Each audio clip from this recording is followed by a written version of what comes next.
Nossa, quanta notícia! Parece que você não perde nada que acontece no Brasil, hein? Mandou um monte de links falando de política, saúde, umas curiosidades. Que tal a gente mergulhar a fundo nesse material? Boa, vamos nessa. Adoro desvendar o que tá por trás das manchetes, sabe? Às vezes a gente só vê a pontinha do iceberg, né? É verdade. E por falar em coisa importante, vamos começar com o STF. Pelo que vi aqui, o bicho tá pegando por lá. Tá pegando fogo? É, o ministro Barroso negou uns pedidos pra tirar 3 ministros de um julgamento, sabe? Sim. E qual é a treta toda? É que estão julgando o ex-presidente Bolsonaro, né? Ah, entendi. Acusado de tentar dar um golpe de Estado e mais um monte de coisa. Aí a defesa dele queria tirar esses ministros do caso. E qual foi o argumento? Disseram que eles tinham um interesse pessoal no caso. Mas o Barroso rebateu, falando que não tinha nada de novo que justificasse tirar os ministros. Eita. Mas falando em STF, teve aquela tentativa de invasão do prédio, né? Que loucura. Pois é. Um cara pulou a grade do tribunal e sabe o que ele estava carregando? Uma bomba. Imagina se ele tivesse conseguido entrar. Escardo, que perigo. Será que isso tem a ver com o caso do Bolsonaro? Aconteceu logo depois da notícia sobre o julgamento. A polícia tá investigando isso. Pode ser só coincidência, mas também pode ser que tenha alguma ligação, né? Faz sentido. Enquanto isso, em Minas, parece que o clima tá esquentando para 2026. O Zema tá com dificuldade para escolher um sucessor, pelo que vi aqui. Estão falando bastante disso. Apesar de ele ter uma aprovação boa, 41%, parece que não é o suficiente para garantir a vitória do candidato dele. Entendi. E quem que ele tá apoiando? O vice dele, o Matheus Simões. Ah! Mas as pesquisas não estão a favor do Simões, não. Ele tá bem atrás, com só 4% das intenções de voto. Caramba! E quem que tá na frente? O senador Cleitinho, disparado com 33%. Nossa, que diferença. E tem outros candidatos fortes na disputa. Tem o senador Rodrigo Pacheco, com 8%, o ex-prefeito de BH, o Alexandre Calil, com 16%. Parece que a disputa vai ser acirrada. E o Zema, será que ele consegue vir ao jogo a favor dos Simões? Difícil dizer. Só o tempo vai mostrar como essa história vai se desenrolar. Verdade. Mas, mudando de assunto, o Lula deu o que falar com os comentários dele sobre a treta entre o Trump e o Zelensky, né? Eu mesmo. Ele criticou o barraco público entre os dois, sabe? Chamou de cena grotesca e disse que o Zelensky foi humilhado. Pelo que eu vi, o Trump acusou o Zelensky de ser ingrato e de colocar a vida de milhões em risco. Pesado, né? Pesadíssimo.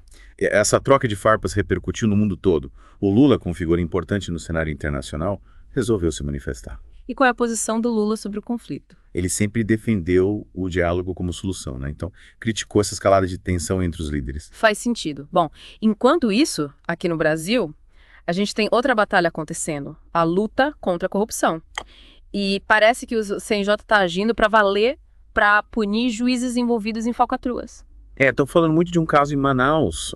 Um juiz foi afastado por suspeita de envolvimento num esquema que liberou quase 150 milhões da Eletrobras. 150 milhões? Que absurdo. Como assim? Parece que ele usou documentos falsos e uns esquemas para liberar essa grana. Agindo de forma parcial e enviesada, como disse o próprio corregedor do CNJ. E a Eletrobras conseguiu reaver o dinheiro. Sim, eles recorreram e conseguiram recuperar a maior parte da grana. O ministro que analisou o caso viu indícios de fraude e mandou os bancos devolverem a bufunfa. Ufa! Menos mal. E o que aconteceu com o juiz? Foi afastado, o gabinete dele foi lacrado, e ele está proibido de acessar os sistemas do tribunal. Que bom que estão investigando no fundo. É importante que a justiça seja feita, né? Pra gente ter confiança nas instituições. Concordo. A justiça é fundamental e precisa ser protegida de qualquer tipo de sujeira. Falando em coisa importante, a saúde do Papa Francisco preocupou todo mundo, né? Parece que ele teve uma pneumonia. Ele foi internado em fevereiro e teve uns momentos delicados. Teve até crise respiratória, coitado. Nossa. E como ele tá agora? O último boletim médico disse que ele tá estável e se recuperando bem, graças a Deus. Que alívio. Ele mandou uma mensagem agradecendo as orações, né? Mandou sim. É bonito de ver a fé dele, né? É mesmo. E por falar em fé, muita gente tem buscado um estilo de vida mais saudável, né? E o jejum intermitente tá bombando. Tá demais. Virou febre. Todo mundo querendo emagrecer ou melhorar a saúde. Você tem acompanhado essa onda? Tenho visto bastante gente falando, mas confesso que ainda tenho dúvidas. Como funciona essa parada? É basicamente alternar períodos de jejum com períodos de alimentação. Tem vários jeitos de fazer. E quais são os benefícios? Tem gente que diz que ajuda a emagrecer, melhora a saúde do coração, até previne doenças. Parece bom demais para ser verdade. E tem algum risco? Olha, é importante lembrar que não é para todo mundo, né? Ok. Grávidas, pessoas com diabetes, problemas cardíacos. Entendi. Então o ideal é procurar um médico antes de começar. Com certeza. Ele vai te avaliar e ver se é indicado para você. Cada caso é um caso, né? E ter acompanhamento profissional é fundamental. Mas, e aí, o que mais a gente tem de interessante nas notícias Bom, a gente já falou bastante coisa, né? Mas ainda tem muita coisa pra desvendar, principalmente sobre esse caso do CNJ com a Eletrobras. Verdade. Parece que esse caso tem muitas camadas. Muitas. E a gente vai mergulhar mais fundo nisso na próxima parte do nosso programa. Beleza? Ansioso para saber o que mais a gente vai descobrir. Preparado pra gente continuar nosso mergulho nas notícias. Preparadíssima. A gente estava falando daquela tentativa de invasão do STF. Lembra que ele foi pego com a bomba? A polícia descobriu que ele tinha um monte de postagem extremista na internet, apoiava grupos radicais, fazia ameaças. É sério. Ameaçava até ministros do STF. Nossa, então a suspeita de que foi um ato de extremismo está se confirmando. Parece que sim. Tá analisando tudo pra entender as motivações dele, as conexões. A bomba era caseira, mas podia ter causado um estrago. Ainda bem que não aconteceu nada pior. Mas é um sinal de alerta, né? Total. A gente precisa ficar atento e proteger as instituições. Mas mudando de assunto. Lembra da eleição em Minas? Lembro. Parece que a disputa tá pegando fogo. E como? O Zema tá tentando emplacar o vice dele, o Matheus Simões, mas Mas ele tá lá embaixo nas pesquisas, né? só 4% das intenções de voto. E esse Zema, o que ele tá fazendo? Tentando de tudo. Nomeando aliados pra cargos importantes. Viajando pra todo lado com o Simões. Mas será que vai adiantar? Difícil saber. O Simões não é muito conhecido, né? E tem gente que não gosta da ideia de ser o escolhido do Zema. Verdade. E ainda tem a sombra do próprio Zema, né? Ele tem bastante gente que gosta dele, mas também tem muitos críticos. A disputa vai ser boa de acompanhar. E por falar em coisa dando o que falar, lembra do Lula criticando a treta do Trump com o Zelensky. Ah, lembro. Deu o que falar, né? Deu mesmo. Uns apoiaram, outros criticaram. A mídia internacional repercutiu bastante. O Trump não gostou nada, né? Pelo jeito, não. Mas o Zelensky foi mais diplomático? No fim, o Lula acabou desagradando todo mundo, né? Mas ele reforçou a posição do Brasil como um país que busca a paz. E por falar em compromisso, o CNJ tá mostrando que tá levando a sério a luta contra a corrupção, né? A investigação sobre a fraude na Eletrobras está avançando e parece que o esquema é maior do que a gente imaginava. Sério. Parece que tem mais juízes, advogados, empresários. Nossa, como eles descobriram isso. Parece que alguns dos envolvidos fizeram a delação premiada. Ah, entendi. E agora? O que vai acontecer? Vão analisar as provas e os depoimentos para ver quem é culpado de quê. E quais as possíveis punições? Perda do cargo, multa, até prisão. Parece que a coisa vai ficar feia para quem se envolveu nesse esquema. Vai lá. Que bom que a justiça tá agindo. É importante a gente acompanhar e cobrar, né? Corrupção não pode ficar impune. Verdade. E a gente tava falando do Papa Francisco também, né? Sim. Parece que ele tá se recuperando bem da pneumonia.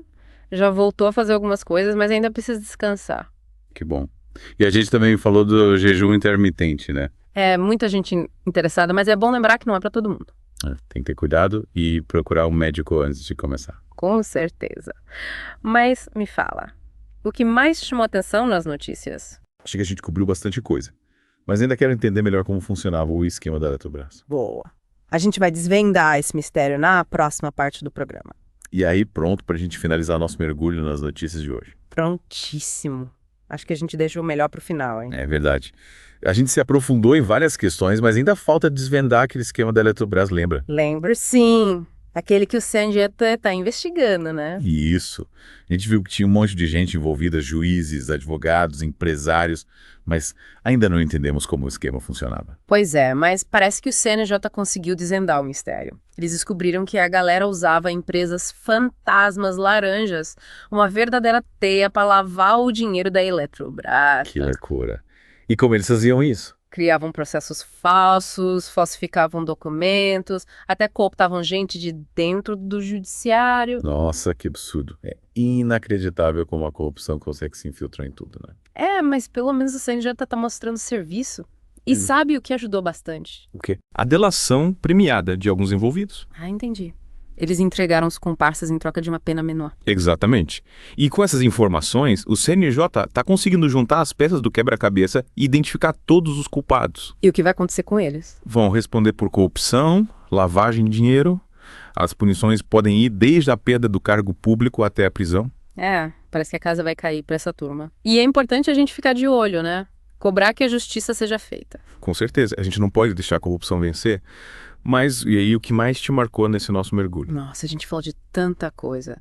Teve o caso do STF, a eleição em Minas. o Lula dando pitaco na treta do Trump com o Zelensky. É verdade. E teve a saúde do Papa, o jejum intermitente. É mesmo. Aliás, falando em jejum, é bom a gente reforçar que essa prática não é pra qualquer um, né? Exatamente. É. Tem que ter acompanhamento médico para ver se é indicado. É, saúde em primeiro lugar. Bom, acho que a gente cobriu tudo, né? Acho que sim. Desvendamos casos, analisamos cenários. É verdade. E espero que a gente tenha ajudado você que está acompanhando a entender melhor tudo o que está acontecendo por aí. Essa é a ideia. Te dar as ferramentas pra você formar sua própria opinião. E que a gente possa continuar essa conversa em breve, né? Com certeza. Sempre buscando entender o Brasil e o mundo. Até a próxima. Até a próxima.